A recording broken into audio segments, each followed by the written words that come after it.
আসসালামু আলাইকুম। হাইজেনবার্গ সিরিজের চতুর্থ লেকচারে তোমাদের সবাইকে স্বাগতম। আমরা জানি হাইজেনবার্গ সিরিজ হলো এমন একটা সিরিজ যেখানে আমরা একাডেমিক থেকে শুরু করে আমাদের অ্যাডমিশনের জন্য গুণগত রসায়ন অধ্যায়টাকে সম্পূর্ণভাবে শেষ করতেছি ডিটেলসে। তো আমরা আমাদের লেকচার প্ল্যানটা নিয়ে যদি একটু বলি, আগের লেকচারে আমাদের একটু গড়বড় হয়েছে। কিভাবে গড়বড় হয়েছে একটু বলি। আমাদের আসলে তোমরা যে লেকচার প্ল্যানটা প্রথম ক্লাসে পাইছো, ওইখানে কিন্তু কথা ছিল যে লেকচার 3-এর মধ্যে আমরা ভর ত্রুটি এবং কোয়ার্ক নিয়ে আলোচনা করব। কিন্তু লেকচার 3টা আমি 1 ঘন্টার মধ্যে রাখার কারণে সেটা হয় নাই। আমরা শুধু এইখানে যে 3টা টপিক তোমরা দেখতে পাচ্ছ, এই 3টা নিয়েই আলোচনা হয়েছে। সো এটা নিয়ে প্যানিক হওয়ার কিছু নেই। আমরা ওই টপিকগুলোকে এখন দেখো লেকচার 4-এর মধ্যে আমরা এই 4টা টপিক নিয়ে আলোচনা করব, ঠিক আছে? তো অ্যাগেন আরেকটা জিনিস, যে লেকচার 4 যেটা, এটার মধ্যেও আসলে যে 4টা টপিক আমরা পড়বো এগুলো আমাদের বইতে আছে, আমাদের অধ্যায়ে আছে, আমাদের সব জায়গায় আছে। কিন্তু কলেজে বেসিক্যালি এগুলো কখনো পড়াবে না, কলেজে কখনো এগুলো দেখানোর প্রয়োজন হবে না। কেন? কারণ এগুলো একাডেমিকে আসে না, এগুলো শুধুমাত্র অ্যাডমিশনের জন্য, ঠিক আছে? এই 4টা টপিক শুধুমাত্র অ্যাডমিশনের জন্য। তো যাদের শুধু একাডেমিক টার্গেট, আমি তো আগেই বলছিলাম, তারা আসলে হাইজেনবার্গ সিরিজটা দেখে তোমাদের অনেক জায়গায় বলতে গেলে লস হবে, তোমাদের মনে হবে যে টাইম বেশি যাচ্ছে। বাট যারা একাডেমিক অ্যাডমিশন একসাথে শেষ করতে চাও তাদের জন্য কিন্তু এই লেকচারটা খুবই ইম্পর্ট্যান্ট, ঠিক আছে? তো আজকে আমরা 4টা টপিক পড়বো লেকচার 4-এ। আজকে আমরা ভর ত্রুটি পড়বো, এরপর আমরা কোয়ার্ক পড়বো, এরপর আমরা ডি ব্রোগলির দ্বৈত নীতি পড়বো, এরপরে আমরা হাইজেনবার্গের অনিশ্চয়তা নীতি নিয়ে পড়াশোনা করব। তো আসো ভাই, আজকে আমাদের প্রথম টপিক হলো ভর ত্রুটি। আমরা ভর ত্রুটি কী জিনিস এটা নিয়ে একটু পড়াশোনা করি। ভর ত্রুটি কী জিনিস এটা মানে খুবই আনন্দদায়ক একটা জিনিস, হ্যাঁ, একটু পড়লেই বুঝবা।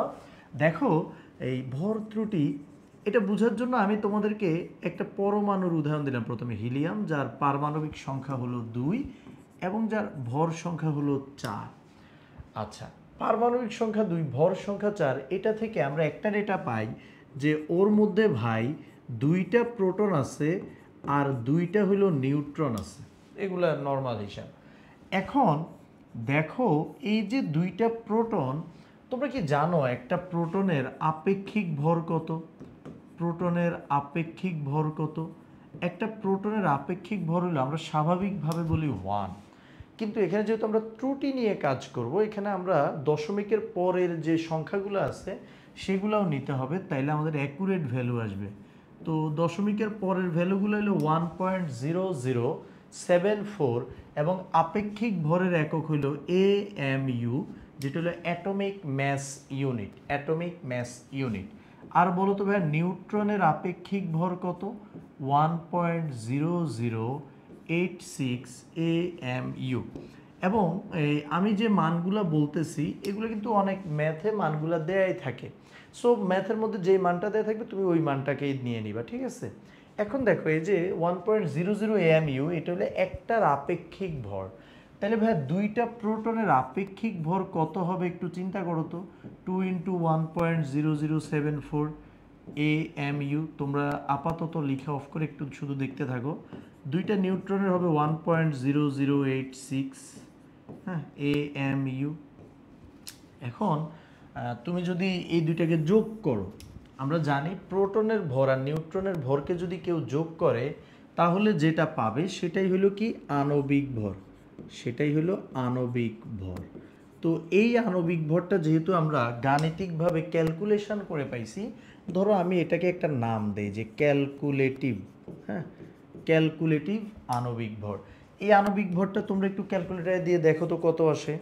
আমার এখানে করা আছে, এটা মেবি করলে 4.032 AMU এরকম একটা জিনিস আসে। এখন এটা হলো ক্যালকুলেটিভ, মানে তুমি ক্যালকুলেশন করছো যে তোমার আণবিক ভর এত হওয়া উচিত, কিন্তু এটা নাও হইতে পারে। ব্যাপারটাকে আমি তোমাকে বলি, ধরো তুমি 500 টাকা নিয়ে ঘর থেকে বের হইছো সকালবেলা, বের হয়ে তুমি রিক্সায় করে কলেজে গেছো, কলেজে গিয়ে ক্লাস করছো বন্ধুদের সাথে, তারপর খাইতে গেছো, আড্ডা দিছো, ঘুরতে গেছো, ঘুরে টুরে তুমি আবার বাসায় ফিরে আসলা। বাসায় ফিরে আসলে তুমি মনে মনে ক্যালকুলেশন করলা যে হ্যাঁ এত এত এত টাকা খরচ হয়েছে। দিন শেষে তোমার কাছে থাকার কথা ধরো হলো 70 টাকা। 70 টাকা রয়ে যাওয়ার কথা। পকেটে হাত দিলা, হাত দিয়ে দেখলে যে আসলে 50 টাকা আছে। তো তোমার এখানে কিন্তু একটা ত্রুটি হচ্ছে ক্যালকুলেশনে, যে তোমার ক্যালকুলেশন বলতেছে 70 টাকা, কিন্তু তোমার পকেটে বাস্তবে আছে আসলে কত? বাস্তবে আছে হলো 50 টাকা। তো ওই যে বাস্তবে যেটা আছে এটাকে আমরা এখানে বললাম যে প্রকৃত আণবিক ভর। তার মানে একটা হলো ক্যালকুলেটিভ, যেটা আমরা ক্যালকুলেশন করে পাইছি এত এমইউ, কিন্তু বাস্তবে বা প্রকৃত অবস্থায় দেখা গেছে যে না ভাই, এই মানটা হলো 4.030 এএমইউ। তার মানে ক্যালকুলেশন করে যেটা পাইছি আর যেটা আমার প্রকৃত অবস্থায় আছে, এই দুইটার মধ্যে একটা পার্থক্য আছে। কেন পার্থক্য হইল বা পার্থক্যটার নাম কি? এই যে দুইজনের মধ্যে যে পার্থক্যটা আছে, যেই পার্থক্যটা আছে এটার নামই হইল ভাইয়া ভর ত্রুটি। এটার নামে কি? ভর ত্রুটি।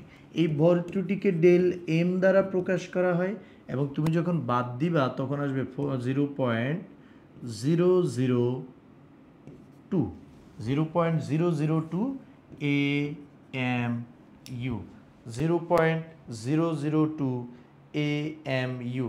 এটাই হলো আমাদের কি ভাইয়া? এটাই হলো আমাদের এখন যে ভর ত্রুটি। কেউ যদি তোমাকে বলে ভর ত্রুটি কত এমইউ, তুমি বলবে এত এমইউ। এখন তোমাদের কাছে আমার প্রশ্ন হলো ভাইয়া, এই যে ভরটা যেটা ত্রুটি হইলো, এটা গেল কই আসলে? তোমার যে 20 টাকা ত্রুটি হয়েছে ওইটা হয়তো তুমি হারাই ফেলছো, অথবা এটা তুমি কোনো জায়গায় বেশি খরচ করছো, হিসাব নেই, এটা হইতেই পারে। কিন্তু ভরের ব্যাপারে কিন্তু এরকমটা হবে না যে ভর হারাই যাবে, এটা সম্ভব না। কারণ পৃথিবীর কোনো ভর আসলে সৃষ্টি করা যায় না, কোনো ভর আসলে ধ্বংসও করা যায় না, তারা শুধু রূপান্তরিত হইতে পারে। এখন এই যে ভরটা আসলে গেল কই? অ্যান্সার হলো এই ভর কিসে পরিণত হয়েছে জানো? এই ভর শক্তিতে পরিণত হয়েছে। শক্তিতে পরিণত হয়েছে। এখন কথা হইল কোন শক্তিতে পরিণত হয়েছে? ভর শক্তিতে পরিণত হয়েছে বুঝলাম, কোন শক্তিতে পরিণত হয়েছে আমরা বুঝতেই পারতেছি, যেহেতু এখানে প্রোটন আর নিউট্রনের খেলা, তার মানে এটা নিউক্লিয়াসের মধ্যে থাকা সবল নিউক্লিয়ার বলে পরিণত হয়েছে। কিসে পরিণত হয়েছে? সবল নিউক্লিয়ার বলে পরিণত হয়েছে। এবার একটু চিন্তা করো ভাইয়া, এই শক্তির মানটা তুমি কিভাবে বের করবা, বা এনার্জির মানটা কিভাবে বের করবা? Equal to M C square. এই এমটাই হলো আমাদের যতটুকু ভর ত্রুটি আসলে হয়েছে, যতটুকু আমাদের ভর ত্রুটি হয়েছে, এটাই হলো কি আমাদের এম এর মান। এখন তাইলে তোমরা আমাকে ভাইয়া একটা জিনিস একটু বলো, যে আমি যদি এই ম্যাথটা এখন এনার্জির মানটা বের করতে চাই, আমি কিভাবে বের করব? আমি ইকুয়াল টু লিখলাম এম। এম এর মান আসলে কত? 0.002। এটা লিখলে কি হবে? অ্যান্সার হলো না। এটাকে তো আমার কিসে নিতে হবে? এটা আমাকে কেজিতে নিতে হবে। এএমইউকে কেজিতে নেওয়ার উপায় কি? 1 AMU সমান 1.66 ইন্টু 10⁻27 কেজি। এই সম্পর্কটা তোমরা 9 10 অনেকেই দেখছো, অনেকেই হয়তো দেখো নাই, বাট না দেখলেও প্যারা নাই, যে আমাদের 1 AMU atomic mass unit 1.66 into 10⁻27 KG. তাহলে আমি এটাকে যখন 1.66 ইন্টু 10⁻27 দ্বারা গুণ দিয়ে দিব, তাহলে এম এর মান আমার এটাই, যে ভরটা শক্তিতে রূপান্তরিত হয়েছে ওই ভরটাকে আমি লিখলাম। অ্যান্ড সি স্কোয়ার, সি এর মান কত? আলোর বেগ 3 ইন্টু 10⁸, 3 ইন্টু 10⁸ হোল স্কোয়ার। তুমি এখন ক্যালকুলেশনে যেই মানটা পাবা, শক্তির একক হলো জুল। এটা কোন একক পাবা? জুলে পাবা। ক্যালকুলেটারে বসাই দিবা ভাইয়া, এটা তুমি জুলে যে অ্যান্সারটা আসবে সেটাই, জুলে যে অ্যান্সারটা আসবে সেটাই। ঠিক আছে, মনে থাকবে ভাইয়া। এই হলো আমাদের ভর ত্রুটির কনসেপ্ট। তার মানে দিন শেষে কনসেপ্ট কি? এই মানগুলো তোমাকে একটু মনে রাখতে হবে, অথবা প্রশ্নে দিয়ে দিবে যে আমরা ক্যালকুলেশন করে যে ওয়েটটা পাই, এই ওয়েটটা সবসময় আসলে বাস্তব ওয়েটের সাথে সমান হয় না। কিছু পরিমাণ ভর আসলে হারিয়ে যায়। যারা কিসে পরিণত হয়? যারা হলো শক্তিতে পরিণত হয়। কোন ধরনের শক্তিতে পরিণত হয়? তারা সবল নিউক্লিয়ার বলে পরিণত হয়। ওই শক্তি পরিমাপ করার সূত্র কোনটা? বিখ্যাত ইকুয়াল টু এমসি স্কয়ার। ওকে, এখন আসো তোমরা ভর ত্রুটি যদি বুঝে থাকো ভাইয়ারা, তোমরা আমাকে একটা ম্যাথ করে দাও। ম্যাথটা হলো এরকম কোয়েশ্চেন, যে নেপসুনিয়াম, হ্যাঁ এনপি নেপসুনিয়াম, পারমাণবিক সংখ্যা 93, ভর সংখ্যা 239 পরমাণুর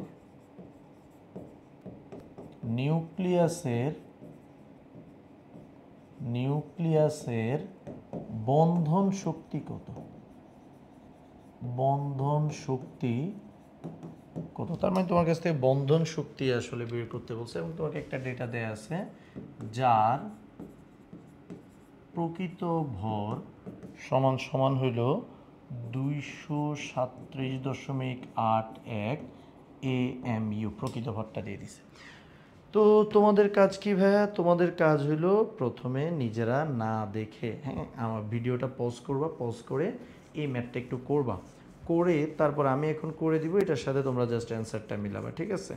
তোমরা আমার সাথে শুধু অ্যান্সারটা মিলাবা, আর কোনো কাজ নাই, আর কোনো কাজ নাই, ইজি ইজি। ওকে, এখন আসে সলিউশন। এই ভিডিও অফ করো, যারা নিজেরা করতেছো ভিডিও অফ করো, ভিডিও অফ করো। ওকে, এবার দেখো আমরা এই যে নেপসুনিয়াম আছে তার 93 হইল প্রোটন, আমরা বলতে পারি তাহলে প্রোটনের আপেক্ষিক ভর কত হবে? 93 ইন্টু 1.0074 এত AMU। এটা হলো শুধু প্রোটনগুলার ভর। আচ্ছা, নিউট্রন আছে কয়টা বলো তো? 239 থেকে 93কে যদি বাদ দেওয়া হয় তাহলে নিউট্রন কয়টা থাকে? তাহলে নিউট্রন থাকে হলো 146টা। 146 ইন্টু 1.0086 AMU। তার মানে এই যে আমি প্রোটনের টোটাল ভর আর এখানে নিউট্রনের টোটাল ভর বের করলাম, এটাকে আমরা বলতে পারি ক্যালকুলেটিভ ওয়েট। হ্যাঁ, ক্যালকুলেটিভ যে ওয়েটটা আছে এটা হলো সেটা, এবং এটার মান কত আসছে? ক্যালকুলেটিভ ওয়েটটার মান আসে 240.944, 240.944 AMU। এটা হলো আমাদের ক্যালকুলেটিভ ওয়েট, ক্যালকুলেটিভ ভর। কিন্তু এখানে প্রকৃত ভরটা আবার দেয়া আছে, প্রকৃত যে ভরটা দেয়া আছে ভাইয়া, এই ভরটা দেখো সবসময় কিন্তু আমাদের ক্যালকুলেটিভের চাইতে কম হচ্ছে, 237.81 AMU। এখন ভাইয়া বলো তো ভর ত্রুটি তাইলে কত? তোমাকে যদি আমি বলি ভর ত্রুটি তাইলে কত? ভর ত্রুটি ডেল এম ইকুয়াল টু হলো তাইলে আমাদের, তুমি দুইটাকে বিয়োগ দিবা এবং বিয়োগ আমার এখানে করা আছে, যদি আমি ভুল না করি 3.134 AMU। এটা হলো আমাদের ভর ত্রুটি। তো আমাদেরকে যদি বলতো ভর ত্রুটি বের করো, আমরা এখানে ম্যাথটা শেষ করে দিতাম। বাট আমাদেরকে বলছে নিউক্লিয়াসের বন্ধন শক্তি কত। ভাই, নিউক্লিয়াসের বন্ধন শক্তি আসে কই থেকে? নিউক্লিয়াসের বন্ধন শক্তি আসে এই এনার্জিটা থেকে, এই ভরটা থেকে। তাহলে আমরা বলবো ই ইকুয়াল টু mc²। এখানে m এর মান হলো 3.134, আর এটাকে আমি যদি AMU থেকে কেজিতে নিতে চাই 66 ইন্টু 10⁻27, এটা কেজিতে চলে গেছে, c² 3 ইন্টু 10⁸ হোল স্কোয়ার, এত জুল। তার মানে এখন তুমি ক্যালকুলেট করলে যে নিউক্লিয়াসের যে বন্ধন শক্তি তুমি সেটা পেয়ে যাবা। তার মানে দেখো এটা কিন্তু খুবই ইজি। আমরা চাইলে কোনো একটা পরমাণুর নিউক্লিয়াসে কত এনার্জি আছে সেটা আমরা বের করতে পারি খুব সহজে। এটাই হলো আমাদের ভর ত্রুটি টপিকটার মূল আলোচনা। এখান থেকে ম্যাথ আসতে পারে, বড় ইঞ্জিনিয়ারিংয়ের ম্যাথগুলা। ভার্সিটিতে খুব একটা এখান থেকে প্রশ্ন আসে না। ভার্সিটিতে যে মানগুলো আমাদের প্রয়োজন হয়, কত AMU বা এই 1 AMU সমান কত কেজি, এই টাইপের ভ্যালুগুলো আসতে পারে। এছাড়া আসলে ভার্সিটিতে তেমন কিছুরই প্রয়োজন হয় না ভার্সিটি অ্যাডমিশনের জন্য। আর একাডেমিকে বেসিক্যালি এদের প্রশ্ন করে না, ঠিক আছে? ওকে, এবার দেখো, এবার দেখো, এবার দেখো, এবার দেখো। ওকে, এবার হলো আমাদের 2 নাম্বার টপিক। আমাদের প্রথম টপিক যেটা ছিল ভর ত্রুটি, ওটা ডান। এখন আমরা পড়বো 2 number topic, quark. 2 number topic কি? কোয়ার্ক। তোমরা কিন্তু বলতে পারো আজকেও কিন্তু আমরা বলতে গেলে পরমাণু থেকে বের হই নাই। হ্যাঁ, মানে পরমাণু বলতে কণিকা থেকে বের হই নাই। আমরা আগের ক্লাসে কি পড়ছিলাম? আমরা আগের ক্লাসে পড়ছিলাম মূল কণিকা, ইলেকট্রন, প্রোটন, নিউট্রন, ওদেরকে গুনছি, তারপরে ওদের আইসোটোপ নিয়ে পড়াশোনা করছি, তারপরে আমরা কি করছি লাস্টে তেজস্ক্রিয়তা নিয়ে পড়ছি। ওইটাও কণিকার আসলে গণনা টনা নাই। আর আজকে দেখো আমরা কি শুরু করলাম, প্রথমে ভর ত্রুটি বললাম, তার মানে কণিকাগুলো কেমনে ত্রুটি করতেছে সেটা পড়তেছি। আর এখন আবার আমরা যে টপিক নিয়ে পড়ছি এটা হলো কোয়ার্ক। কোয়ার্কটাও ওই একই জিনিস, হ্যাঁ, একই জিনিস। কি জিনিস একটু সামনে তাকাও। এটা খুবই আনন্দদায়ক একটা পড়া। হ্যাঁ, এটা পড়ে আনন্দে অনেকে হাসতে হাসতে হাতের যে লেকে গিয়ে ঝাঁপ দিছিল। ওকে, দেখো কোয়ার্ক জিনিসটা কি। কোয়ার্ক পড়ার আগে আমি তোমাদেরকে বলে রাখি, আমরা এতদিন পর্যন্ত কি জানি যে ইলেকট্রন, প্রোটন ও নিউট্রন, যে হ্যাঁ ইলেকট্রন, প্রোটন ও নিউট্রন তারা হলো মৌলিক কণিকা। তারা কি কণিকা ভাইয়া? তারা হলো মৌলিক কণিকা। ইলেকট্রন, প্রোটন ও নিউট্রন তারা হলো মৌলিক কণিকা। মৌলিক কণিকা মানে কি? মৌলিক কণিকা মানে হলো তাদেরকে আর ভাঙা যাবে না। হ্যাঁ, তাদেরকে আর কি করা যাবে না? ভাঙা যাবে না। তারা হলো মৌলিক কণিকা। এটা আমরা জানতাম। কত সাল পর্যন্ত জানো? এটা মানুষ বিশ্বাস করতে হইলো আমাদের 1964 সাল পর্যন্ত। 1964 সালে মারি জেলম্যান নামের একজন বিজ্ঞানী, নামটা ইম্পর্টেন্ট না, মারি জেলম্যান নামের একজন বিজ্ঞানী, উনি বলছে প্রোটন ও নিউট্রন মৌলিক কণা না। প্রোটন ও নিউট্রন মৌলিক কণা নয়, তাদেরকে ভাঙা যায়। তাদেরকে কী করা যায়? ভাঙা যায়। মানে সর্বপ্রথম উনি এখানে একটা সন্দেহ পোষণ করছে যে প্রোটন আর নিউট্রন মেবি মৌলিক কণা না, তাদেরকে কিন্তু ভাঙা যায় এবং তাদেরকে ভাঙলে এক ধরনের কণা পাওয়া যায়। তো তাদেরকে ভাঙলে কি পাওয়া যাইতে পারে এক্স্যাক্ট উনি এগুলো কিছু বলতে পারে নাই। এজন্য এটা তখন খুব একটা আর ইয়ে হয় নাই।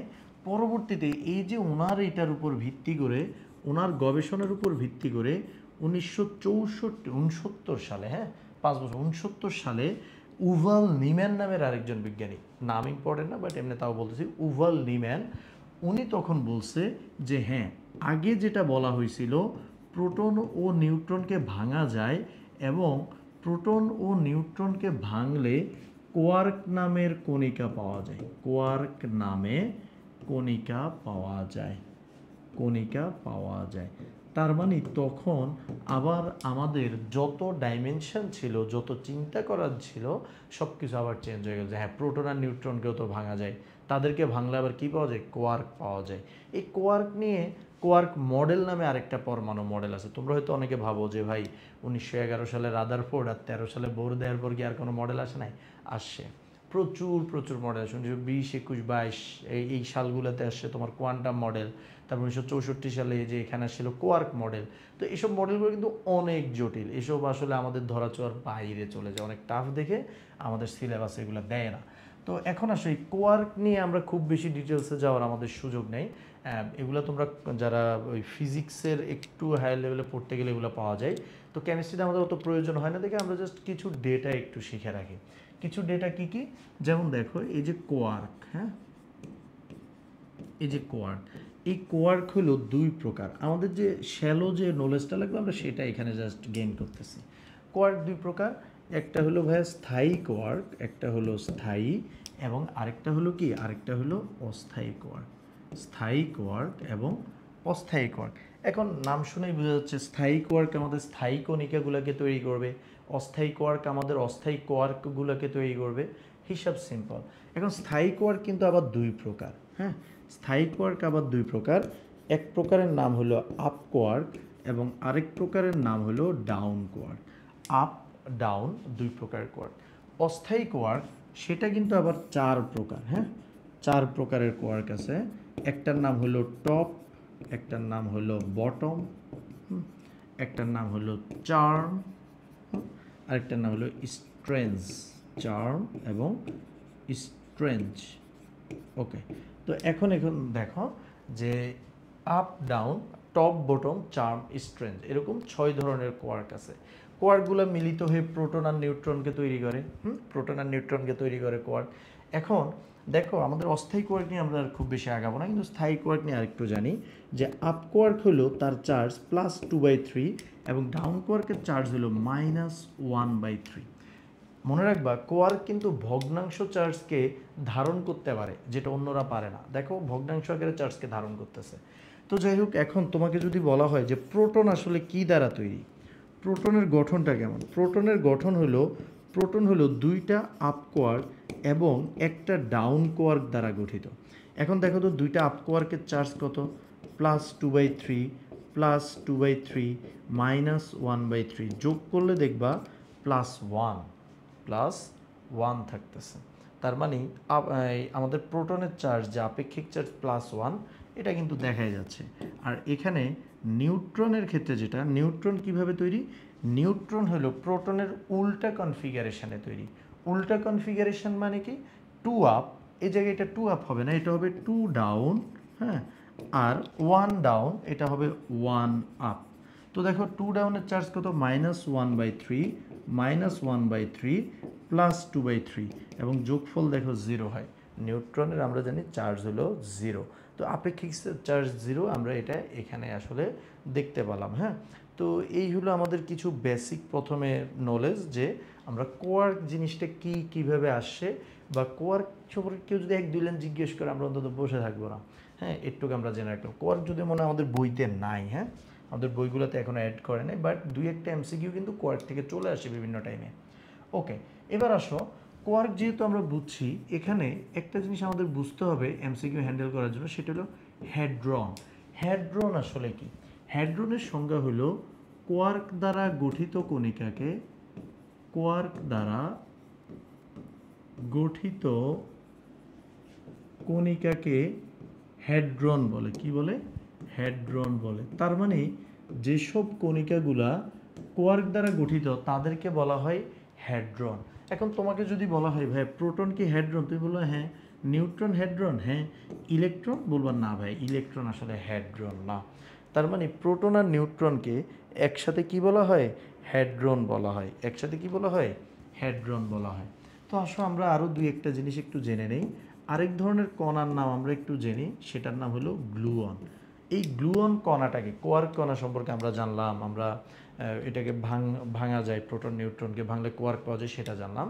এবার আসো গ্লুয়ন সম্পর্কে একটু জানি।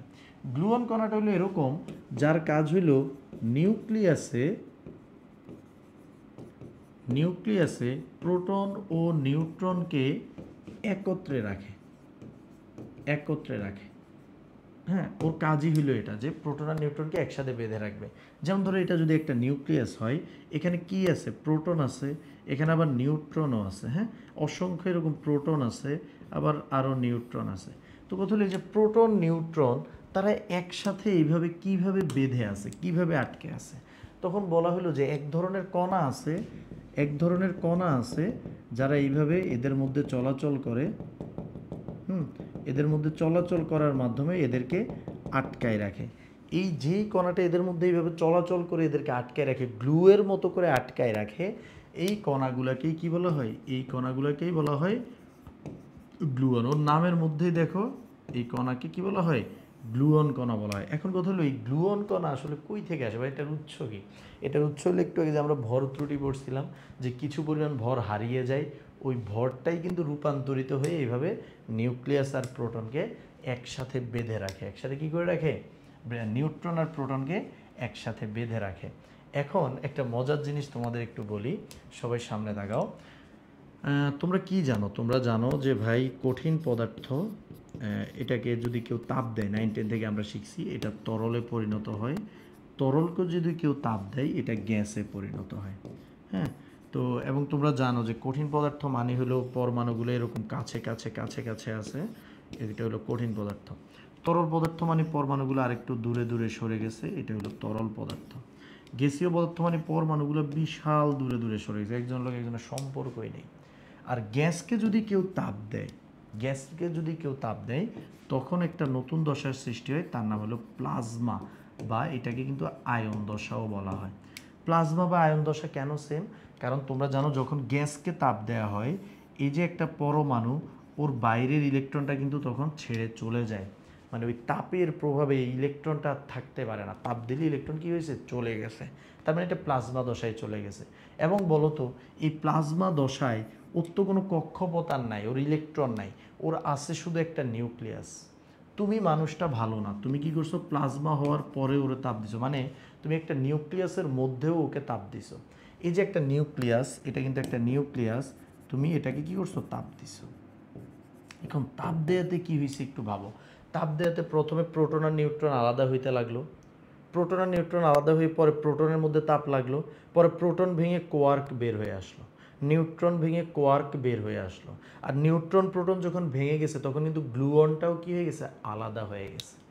তার মানে এখানে এমন একটা অবস্থার সৃষ্টি হবে, এক হইল আমাদের যে কোয়ার্ক আছে এই কোয়ার্ক সব বের হয়ে আসবে, আর তার সাথে গ্লুয়ন যে কণাগুলো এতক্ষণ পর্যন্ত প্রোটন নিউট্রনকে আটকে রাখছিল তারাও আলাদা হয়ে যাবে। তো এই যে কোয়ার্ক আর গ্লুয়ন দুইটা মিলে একটা স্যুপের মতো তৈরি হবে। এই স্যুপটাকে বলা হয় কোয়ার্ক গ্লুয়ন প্লাজমা, এবং কোয়ার্ক গ্লুয়ন প্লাজমাকে একসাথে, ওই নামটা তো শুনতে ভালো লাগে না, কোয়ার্ক গ্লুয়ন প্লাজমা একসাথে, এই জন্য এটার নাম দেওয়া হয়েছে কোয়াজমা। একসাথে এটার নাম কি দেওয়া হয়েছে? কোয়াজমা। তার মানে আমরা মোটামুটি একটা আইডিয়া পাইছি যে কিভাবে কি থাকে, ভাঙলে কিভাবে কি পাওয়া যায়। এই তো কোয়ার্ক গ্লুয়ন প্লাজমা পর্যন্ত আমরা মোটামুটি শিখতে পারলাম। তো কোয়ার্কের আলোচনা এটুকুই, আমরা কোয়ার্ক নিয়ে খুব বেশি ডিপে আর যাব না, যতটুকু আমাদের প্রয়োজন ছিল আশা করি আমাদের চাহিদা এখানেই মিটে গেছে। ঠিক আছে, ওকে। এবার আসো আমরা আমাদের আর কি কি টপিক আছে আজকে।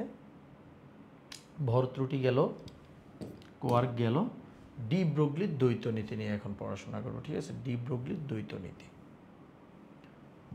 ও সুখে না গেছস কি না ভুইলাই আমারে।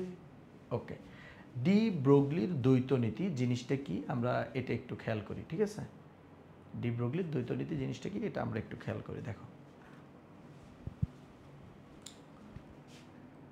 ওকে, ডি ব্রগলির দ্বৈত নীতিটা হলো, দেখো এনার্জির জন্য আমরা কিন্তু দুইটা সূত্র শিখছি। হ্যাঁ, এনার্জির জন্য আমরা কিন্তু দুইটা সূত্র শিখছি। দুইটা সূত্র কী কী ছিল? দুইটা সূত্রের একটা ছিল ই ইকুয়াল টু এইচ নিউ। এটা কার সূত্র? এটা হলো প্ল্যাঙ্কের সূত্র। এবং আমরা আরেকটা সূত্র সবাই জানি, একটু আগে আমরা সেটা দিয়ে ম্যাথ করছিলাম, E equal to M C square. এখন প্রশ্ন থেকে যায় যে সূত্র দুইটা তো ভালো কথা, এনার্জির দুইটা সূত্র থাকতেই পারে, তবে দুইটা সূত্রের মধ্যে কিন্তু একটা লিঙ্ক আপ বা একটা সম্পর্ক থাকা দরকার ছিল। কিন্তু কোনোভাবেই তুমি এই দুইটা সূত্রের মধ্যে কোনো সম্পর্ক পাবা না, কোনো রিলেশন পাবা না। যেমন দেখো, আমি যদি বলতাম equal to H nu H C by lambda, তুমি কিন্তু বলতে পারতা যে এরা কীভাবে আসছে, এদের মধ্যে একটা রিলেশন আছে। বাট এই দুইজনের মধ্যে কোনো রিলেশন নেই, তারা টোটালি আলাদা এক একটা জিনিস। এখন আলাদা হলে আসো আমরা এই দুইটাকে একটু অ্যানালাইসিস করি। এখানে যেটা এই যে ইকুয়াল টু এইচ সি, বা আমি যদি এটাকে আসলে এইচ সি বাই ল্যামডা লিখি কোনো সমস্যা নাই, ইকুয়াল টু একই জিনিস। এখানে যে ল্যামডাটা আছে এটা হলো তরঙ্গ দৈর্ঘ্য। এটা কি বোঝায়?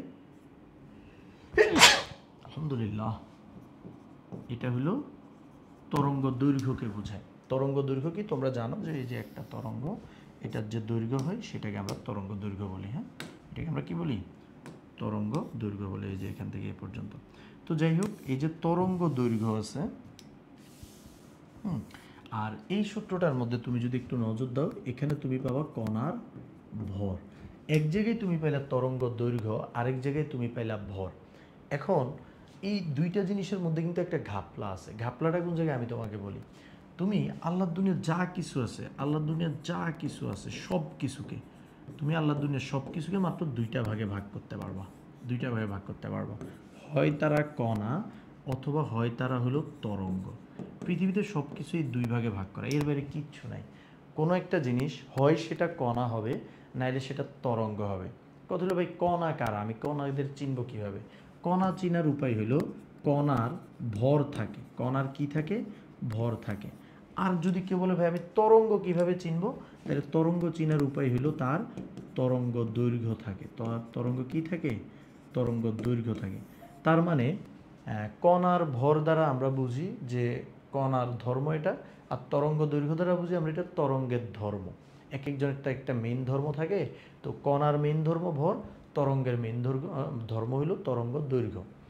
এখন একটু চিন্তা করো যে আমাদের আশপাশের যে জিনিসগুলো, ধরো আমার হাতের এই যে পেনটা, এই পেনটা কি কণা নাকি তরঙ্গ? তুমি বলতেছো ভাই এটা তো ভর আছে, ভর মাপা যায়, এটা হলো একটা তরঙ্গ। আচ্ছা, ধরো আমাদের আশপাশে যা কিছু দেখতে পাচ্ছি আমরা, এগুলো কিন্তু একটা ভর আছে।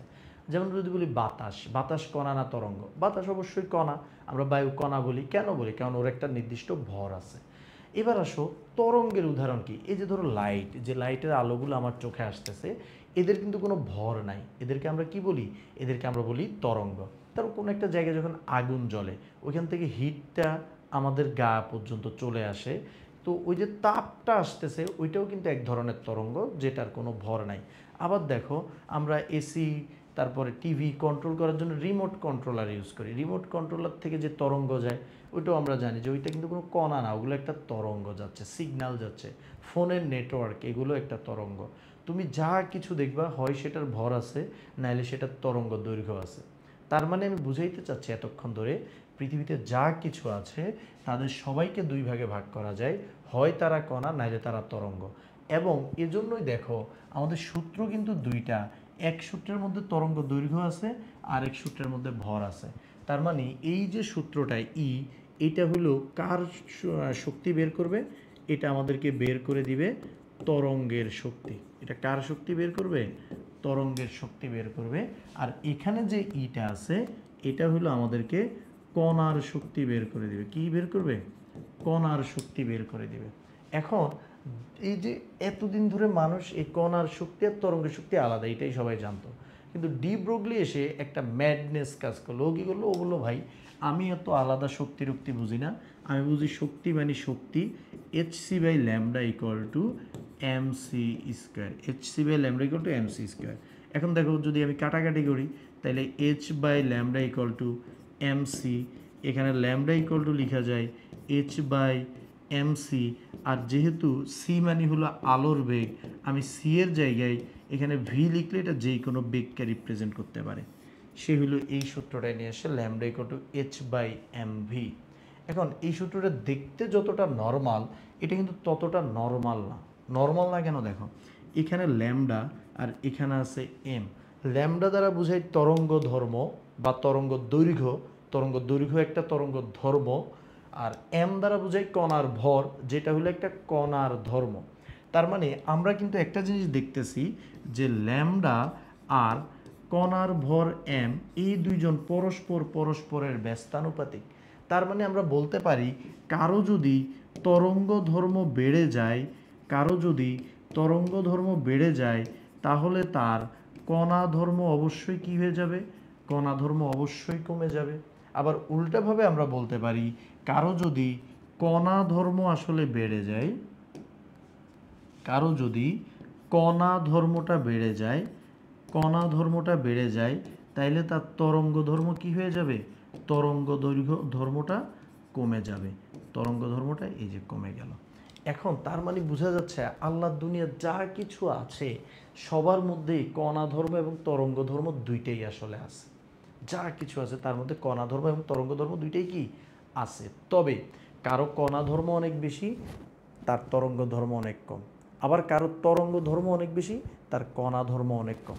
তার মানে আমরা যা কিছুকে এতক্ষণ কণা বলতেছিলাম তারও কিন্তু একটা তরঙ্গ ধর্ম আছে। আবার যা কিছুকে এতক্ষণ আমরা তরঙ্গ বলতেছিলাম তারও কিন্তু একটা কি আছে? কণা ধর্ম আছে। সবারই সব প্রপার্টিজ। এখন দেখো আমরা এতদিন আলোকে কি বলতাম? আমরা বলতাম যে আলো হলো এক প্রকারের তরঙ্গ। হ্যাঁ, যে আলো হলো এক প্রকারের নিরবিচ্ছিন্ন তরঙ্গ, এইভাবে তরঙ্গ যাইতেছে। কিন্তু বর্তমানে বলা হয় না, আলো আসলে এরকম করে যায়, এটা ঠিক আছে, ও একটা তরঙ্গের মতো, কিন্তু ওর আবার কণা ধর্ম আছে। কণা ধর্ম কি? আলো আসলে চলাচল করে এইরকমভাবে, এরকম ছোট ছোট অসংখ্য packet packet packet packet packet packet packet packet packet packet packet packet packet packet packet packet packet. তার মানে আলো কিন্তু এরকম ছোট ছোট অসংখ্য প্যাকেট আকারে সে তরঙ্গের মতো করে চলাচল করতেছে। তার মানে ওর মধ্যে একই সাথে তরঙ্গ ধর্ম এবং কণা ধর্ম দুইটা আছে। তবে কোন ধর্মটা বেশি? তার মধ্যে তরঙ্গ ধর্মটা অনেক বেশি হওয়াতে তার কণা ধর্মটা অনেক কমে যায়, এবং কণা ধর্ম কমে এই যে ছোট ছোট যে কণাগুলো আছে এই কণাগুলোর নাম দেওয়া হয়েছে ফোটন, যাদের ভর কিন্তু প্রায় শূন্য। তাদের ভর কি? প্রায় শূন্য। কেন তাদের ভর শূন্য? কারণ তাদের মধ্যে তরঙ্গ যে ধর্মটা আছে সেটা অনেক বেশি, এজন্য ফোটনের ভর প্রায় শূন্য। ফোটনের ভর প্রায় শূন্য। ওকে, তাইলে আমরা মোটামুটি বুঝতে পারলাম যে ডি ব্রগলির দ্বৈত নীতি, এবং এটা হলো আমাদের সেই বিখ্যাত সূত্র lambda equal to H by M V. এটা দিয়ে এখন আসো আমরা কিছু ম্যাথ করব। তোমাকে আমি একটা কোশ্চেন দিচ্ছি, তোমরা এই ম্যাথটা একটু করে দাও। ম্যাথটা হলো এরকম যে 80 কেজি ভরের একজন দৌড়বিদ, হ্যাঁ দৌড়বিদ 10 মিটার পার সেকেন্ড, ওরে বাবা মেলা বেগ দিয়ে ফেলছে, এত বেগে তো সে দৌড়ায় না। 10 মিটার মেলা ভাই, 2 মিটার দেই, 2 মিটার পার সেকেন্ড বেগে দৌড়ানোর সময় তার তরঙ্গ দৈর্ঘ্য ল্যামডা ইকুয়াল টু কত? তো তোমরা একজন মানুষের তরঙ্গ ধর্ম বের করবা। তোমার কাছে একটু অদ্ভুত লাগতে পারে যে ভাই মানুষ তো কণা, মানুষের আবার তরঙ্গ দৈর্ঘ্য কেমনে আমি বের করব? হ্যাঁ, সবারই তরঙ্গ দৈর্ঘ্য আছে, আবার সবারই কি আছে? ভর আছে। সো আপসেট হওয়ার কিছু নাই। এখন আসো তোমরা ভিডিওটা পজ করো, পজ করে ম্যাথটা করো। পজ করে ম্যাথটা করো, আমি এরপর করে দিচ্ছি। আসো সলিউশন করি আমরা। যারা করে ফেলছো তারা ভালো ছেলে, যারা করো নাই তারা কিন্তু মাইর খাওয়া। এখন সামনে দেখো, আমরা জানি ল্যামডা ইকুয়াল টু হলো h/mv।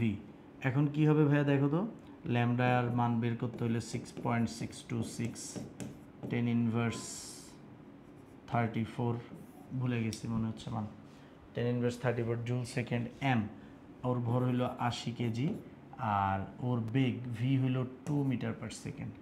এখন তুমি যখন এটা ক্যালকুলেটারে দিবা, আমি একটু ক্যালকুলেটারে দেই, দেখি যে ভ্যালুটা কত আসে। ভ্যালুটা হলো 6.626 into 10 inverse 34 divided by M এর মান কত ভাইয়া? এম এর মান হলো 80 ইন্টু 2, হ্যাঁ, আর 2 হলো বেগ। যখন আমি দিব ল্যামডার এককটা আসবে মিটারে, এখানে কিন্তু এককটা দিতে হবে, এবং এটা আসতেছে 4.14125 ইন্টু 10 ইনভার্স 36 মিটার। তুমি এই এককটা, এই যে মানটা কত ছোট বুঝতেছো? 36 মিটার। এত ছোট এই মান, এত ছোট এই মান, এই মানের আসলে আমরা এটাকে তরঙ্গ না ধরে স্ট্রেট লাইনই ধরে ফেলতে পারি। এটা এত ছোট মান, তো অনেক ছোট মান বলে আমরা মানুষের এই তরঙ্গ ধর্মটাকে ইগনোর করতে পারি। অনেক ছোট মান আসছে দেখো, 10 ইনভার্স 36। তো আমরা বলতে পারি যে অনেক ছোট একটা মান, ঠিক আছে, অনেক ছোট মান, তাই ইগনোর করা যায়। হ্যাঁ, তাই ইগনোর করা যায়, মানে উপেক্ষা করতে পারবা চাইলে তুমি এই মানটাকে। এই মানটাকে চাইলে তুমি কী করতে পারবা? উপেক্ষা করতে পারবা। সো এই যে আমরা মানুষের আসলে যেরকম ভরও আছে আবার তরঙ্গ দৈর্ঘ্য আছে, সেটা আমরা এখানে দেখতে পাইলাম। ইজি জিনিস, ইজি। এখন আসো, তোমাকে বলা হলো একটি ইলেকট্রনের 2.18 ইন্টু 10⁻36 মিটার পার সেকেন্ড বেগে চলার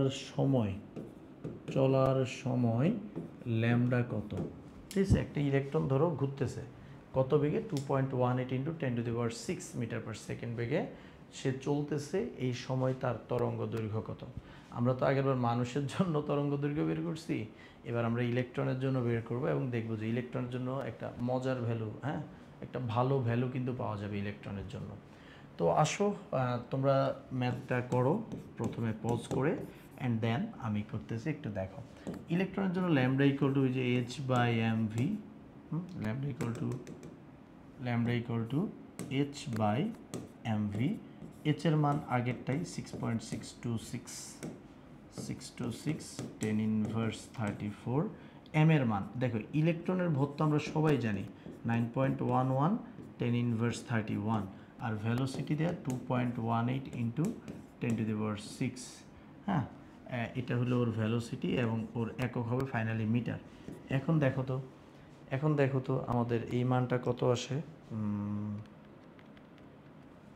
9.11 ইন্টু 10 ইনভার্স 31 ইন্টু 2.18 ইন্টু 10⁻6, 3.33, যদি আমি ভুল না করি 3.34 ইন্টু 10 ইনভার্স 10 মিটার। তুমি দেখতেছো এইবার মানটা কিন্তু একটা মানে মোটামুটি ভালো একটা মান চলে আসছে। মানুষ কিন্তু এই টাইপের মানগুলো নিয়ে কাজ করে। 10 ইনভার্স 10 হইলে, সে 9 হইলে সেটাকে ন্যানোমিটার বলে, আর এটা 10 ইনভার্স 10 মানে কাছাকাছি একটা ভ্যালু, যেই ভ্যালুগুলো নিয়ে মানুষ কাজ করতে পারে। তার মানে ইলেকট্রনের মধ্যে কিন্তু দুইটা ধর্ম খুব ব্যালেন্স করে আছে। ইলেকট্রনের মধ্যে দুইটা ধর্ম খুব ব্যালেন্স করে আছে। হ্যাঁ, কণা ধর্ম এবং তরঙ্গ ধর্ম ইলেকট্রনের মধ্যে একদম বলতে গেলে খুব কাছাকাছি ভ্যালু, খুবই হাড্ডাহাড্ডি লড়াই। এজন্য আসলে ভাইয়া ইলেকট্রনকে একটা কণা নাকি ইলেকট্রন একটা তরঙ্গ, এই ডিবেটটা রয়ে যায়। আসলে ভাইয়া ইলেকট্রন, মনে রাখবে এতদিন আমরা কি ভাবতাম যে ইলেকট্রন এরকম বৃত্তাকার পথে ঘুরে, আসলে এটা আমাদের রং কনসেপ্ট। কারণ ও তো একটা কণা না যে ওইভাবে ঘুরবে।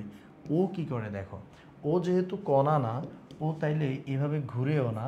ও আসলে কণা না বলতে এটা আবার ভুল হয়, ও কণা, বাট ওর মধ্যে আবার তরঙ্গ ধর্মও আছে, তাই ও আসলে ঘুরে হইল এইভাবে।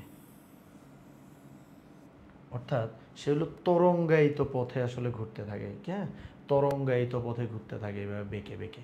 তো এই যে এইভাবে বেঁকে বেঁকে তরঙ্গায়িত পথে ঘুরতে লাগছে, তরঙ্গায়িত পথে ঘুরতে লাগছে, এই জন্য এইখানে তখন কি অবস্থা ক্রিয়েট হয় দেখো, এইভাবে বারবার যখন সে ঘুরতে থাকে, বারবার যখন সে ঘুরতে থাকে, একটা টাইমে দেখা যায় যে ইলেকট্রনের আসলে এইরকম একটা ব্যান্ড তৈরি হয়, হ্যাঁ, এরকম একটা ব্যান্ড তৈরি হয়, একটা মোটা ব্যান্ড, হ্যাঁ, একটা ব্যান্ড তৈরি হয়।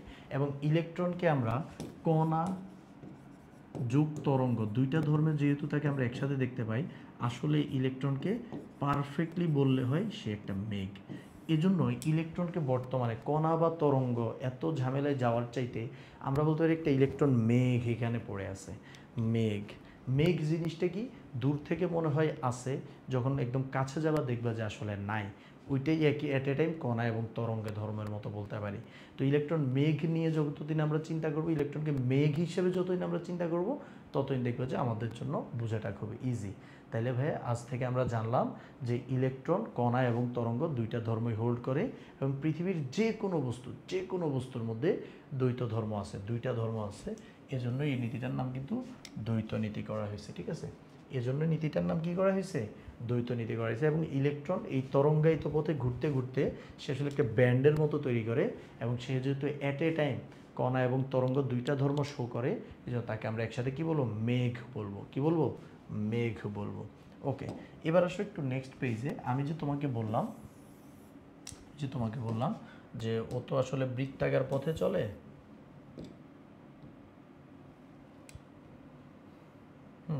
তোমাকে কি বললাম যে ও তো আসলে বৃত্তাকার পথে চলে। এখন দেখো, এই বৃত্তাকার পথে চললে, বৃত্তাকার পথে তরঙ্গের মতো চললে কি হয়? বৃত্তাকার পথেও যখন তরঙ্গের মতো চলে, এখানে একটা সুন্দর ক্যালকুলেশন আছে। ধরো এখান থেকে কেউ যাত্রা শুরু করলো, আচ্ছা, এই চিত্রটা তোমাকে কেউ একজন দিল, দিয়ে বলল যে এটা কোন কক্ষপথ, মানে এটা কেমন বিচার ভাই? চিত্রটা দিল, দিয়ে বললো এটা কোন কক্ষপথ। তুমি তো তবদা যে ভাই, আপনি একটা তরঙ্গ আঁকলেন, ইলেকট্রনের গতির পথ আঁকলেন, আমি কেমনে বুঝবো এটা কোন কক্ষপথ? এটা বোঝার একটা উপায় আছে। বোঝার উপায়টা কি একটু দেখো। আমরা তো তরঙ্গ দৈর্ঘ্য চিনি, একটা পূর্ণ তরঙ্গ। ভাই বলো তো এখানে কয়টা তরঙ্গ আছে? যদিও আমি জানি আমার সবগুলো তরঙ্গ সমান হয় নাই, হ্যাঁ, হাতে আঁকা তো, তো তাও এখানে দেখো আমার আঁকা অনুসারে কয়টা তরঙ্গ আছে। তুমি দেখবা যতগুলো বাইরে চূড়া আছে, যতগুলো বাইরে চূড়া আছে, এখানে ততগুলা তরঙ্গ আছে। এখানে 4টা পূর্ণ তরঙ্গ আছে। তো এখানে একটা জিনিস হলো, কোন কক্ষপথ, এই যে 4টি তরঙ্গ পূর্ণাঙ্গ আছে, তার মানে এটা হলো 4 নং কক্ষপথ। 4 নং কক্ষপথ। তার মানে আমি তোমাকে বুঝাইতে চাচ্ছি যত নাম্বার কক্ষপথ ঠিক ততগুলা পূর্ণ তরঙ্গ লাগবে। যতগুলা কক্ষপথ ঠিক ততগুলা কি লাগবে? পূর্ণ তরঙ্গ লাগবে। তার মানে 3 নাম্বার কক্ষপথের অবস্থা কি হবে একটু ভাবো তো। 3 নাম্বার কক্ষপথ, ওইখানে কেউ যদি আবর্তন দিতে চায়, ইলেকট্রনটা যে আবর্তন দিবে, সে কয়টা, হইল না, ভুলে গেছি একা। আচ্ছা, এই যে 3টা হয়েছে, হ্যাঁ, মোটামুটি। তো এটা হলো কয় নাম্বার? এখানে 3টা চূড়া আছে, মানে 3টা পূর্ণ তরঙ্গ আছে, তার মানে এটা হলো 3 নং কক্ষপথ। হ্যাঁ, হিসাবটা খুবই সিম্পল। 2 নাম্বারে 2 নং কক্ষপথে 2টা তরঙ্গ থাকবে, আর 1 নং কক্ষপথে মাত্র একটা তরঙ্গ দিয়ে ইলেকট্রন পুরোটাকে ঘুরে ফেলতে পারবে। হিসাব সোজা। এটা কিন্তু মাঝে মাঝে এমসিকিউতে আসে, গুরুস্যারের বই থেকে এটা ভালোভাবে পাওয়া যায়। ওকে, এবার আসো হাইজেনবার্গের দ্বৈত নীতি তো গেল, হাইজেনবার্গের অনিশ্চয়তা নীতি। আমাদের আজকে যে 4টা টপিক পড়ার কথা ছিল, তার মধ্যে হাইজেনবার্গের অনিশ্চয়তা নীতিটা হলো আমাদের আজকের শেষ টপিক। হাইজেনবার্গের অনিশ্চয়তা নীতি আজকের শেষ টপিক। তো এটা পড়লে আজকের দিনের মতো আমাদের ছুটি। তো হাইজেনবার্গের অনিশ্চয়তা নীতিটা কি, আসো আমরা একটু বোঝার চেষ্টা করি। সবাই একটু সামনে তাকাও, কেউ লিখবা না, হ্যাঁ। হাইজেনবার্গের অনিশ্চয়তা নীতি দেখার আগে আমাদেরকে 2টা জিনিস একটু দেখতে হবে। তার মধ্যে একটা হলো এই এক্স দ্বারা বোঝানো হয় অবস্থানকে, কারো অবস্থান বুঝাইতে এক্স ইউজ করা হয়। বাট যদি কেউ বলে যে ডেল এক্স, আমরা তখন বুঝবো যে এটা আসলে অবস্থান না, এটা দ্বারা বোঝানো হয় অবস্থান নির্ণয়ের ত্রুটি। ডেল এক্স দ্বারা কি বোঝানো হয় ভাইয়া বলো তো? ডেল এক্স দ্বারা বোঝানো হয় অবস্থান নির্ণয়ের ত্রুটি। অবস্থান নির্ণয়ের ত্রুটি। ব্যাপারটা কি, ধরো তুমি কোনো একটা বিন্দু আছে এখানে, তোমাকে আমি বললাম ওর অবস্থান বের করে আনো, তুমি আমাকে বললা ভাই এই যে এখানে আছে, ছিল এখানে, তুমি বলছো এখানে আছে, তাইলে কি হইলো ভাইয়া, দুইটার মধ্যে কি একটা ত্রুটি হইলো না? এই যে তুমি যতটুকু ভুল করছো এটাকে আমরা বলবো ডেল এক্স বা অবস্থান নির্ণয়ের ত্রুটি, আসল থেকে ভুলের পরিমাণ পর্যন্ত। এবার আসো একইভাবে আমরা সবাই পি সম্পর্কে জানি, পি দ্বারা কাকে প্রকাশ করা হয়, ভরবেগকে প্রকাশ করে।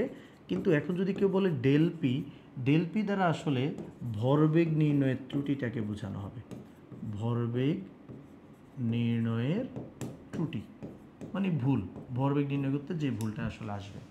তো ত্রুটি, এই ত্রুটি শব্দটার কিন্তু আরেকটা নাম হলো অনিশ্চয়তা, ত্রুটিকে আমরা আরেকটা নাম দেব অনিশ্চয়তা, এটাও অনিশ্চয়তা। এখন দেখো এই ডেল পি নিয়ে আবার একটু কথা আছে। ডেল পি তোমরা জানো পি ইকুয়াল টু হলো আবার এম ভি, যেহেতু ভরবেগ, P equal to M V. তো মানুষ যে ভুলটা করে, মানে ভরবেগ নির্ণয়ের মধ্যে যারা ত্রুটি করে, ভুল করে, ভুল কিন্তু কারো ভর নির্ণয়ে হয় না, সবার ভুলটা কিসে হয়, ভিতে, মানে বেগ নির্ণয় করতে গিয়ে হয়। তাইলে আমরা এটাকে এভাবেও লিখতে পারি, যে del P equal to del M V, M এর আগ থেকে আমরা ডেলটাকে সরাই দিয়ে এম ডেল ভি, এটাও লেখা যায়। ঠিক আছে, এই দুইটা আসলে সিমিলার থিং। কথা হলো ভাই হাইজেনবার্গের অনিশ্চয়তা নীতি কোনটা? হাইজেনবার্গের অনিশ্চয়তা নীতি এখন আমাদের আসে নাই, এখন আমি হাইজেনবার্গের অনিশ্চয়তা নীতি বলি, এই টার্মগুলো জানা দরকার ছিল।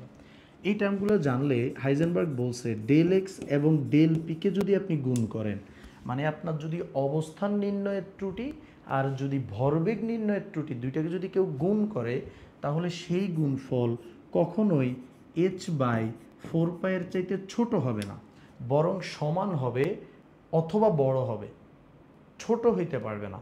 তার মানে উনি বলতে চাচ্ছে যে ভুলের পরিমাণ চাইলেও কেউ শূন্য করতে পারবে না, অনিশ্চয়তা সব সময় থাকবে। তুমি চাইলেই কারো অবস্থান এবং ভরবেগ দুইটা 100% অ্যাকুরেটলি কখনো মাপতে পারবে না। এটা হলো হাইজেনবার্গের অনিশ্চয়তা নীতি।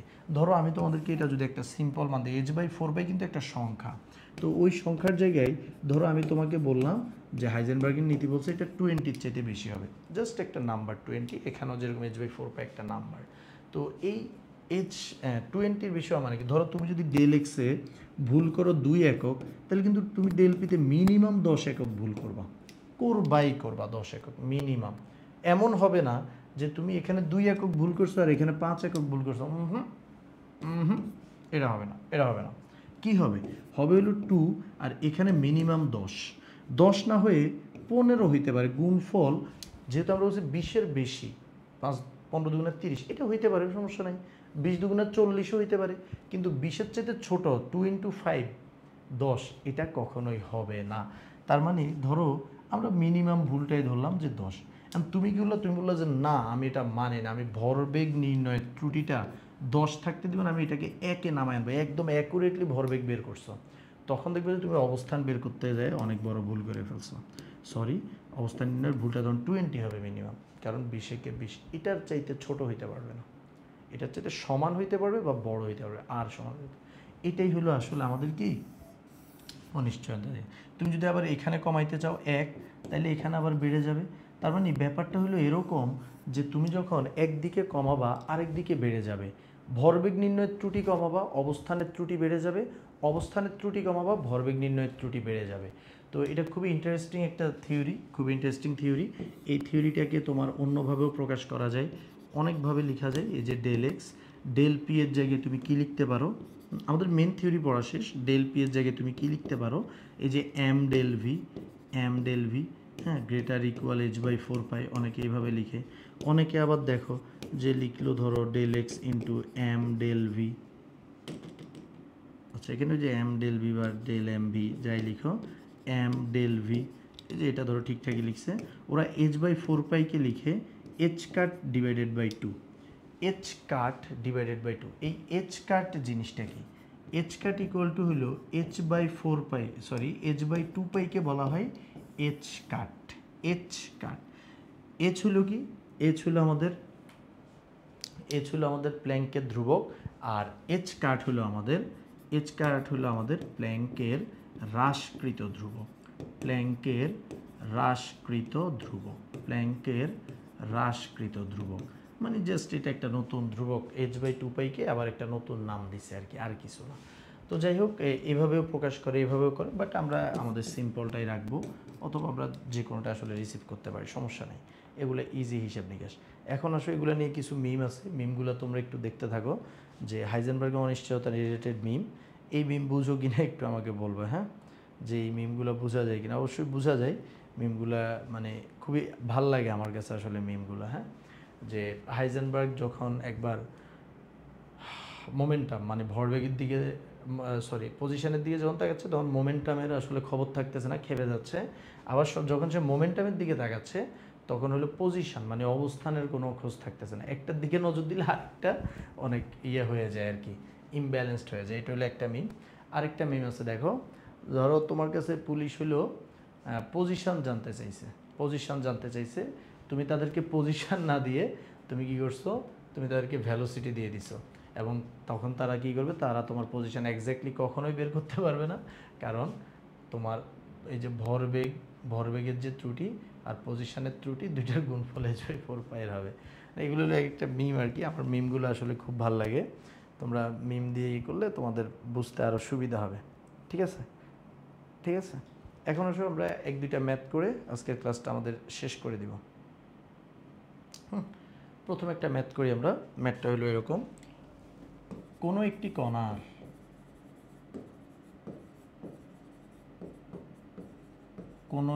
কণার ভরবেগের অনিশ্চয়তা,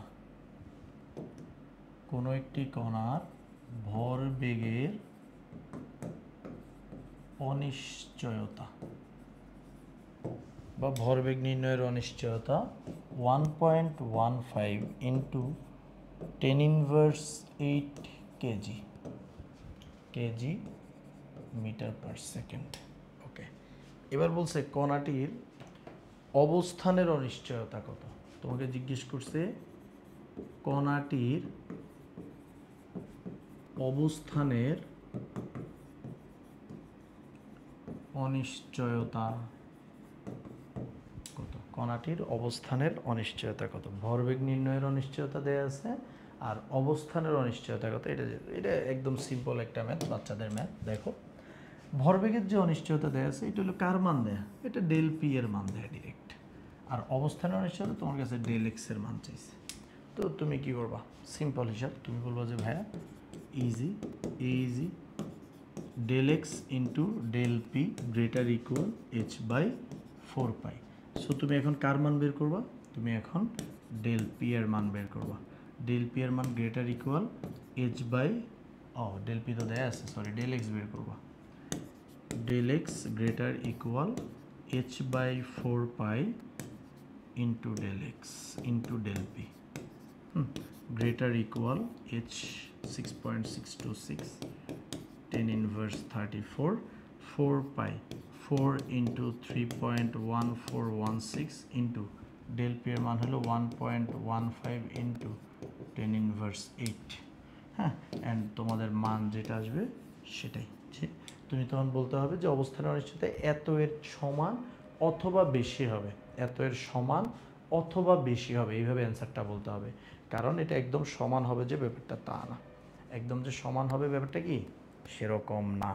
তাহলে ভাইয়া এই হাইজেনবার্গের অনিশ্চয়তার যে ম্যাথগুলা, এগুলো আসলে খুবই সিম্পল, এগুলা কঠিন কিছুই নেই।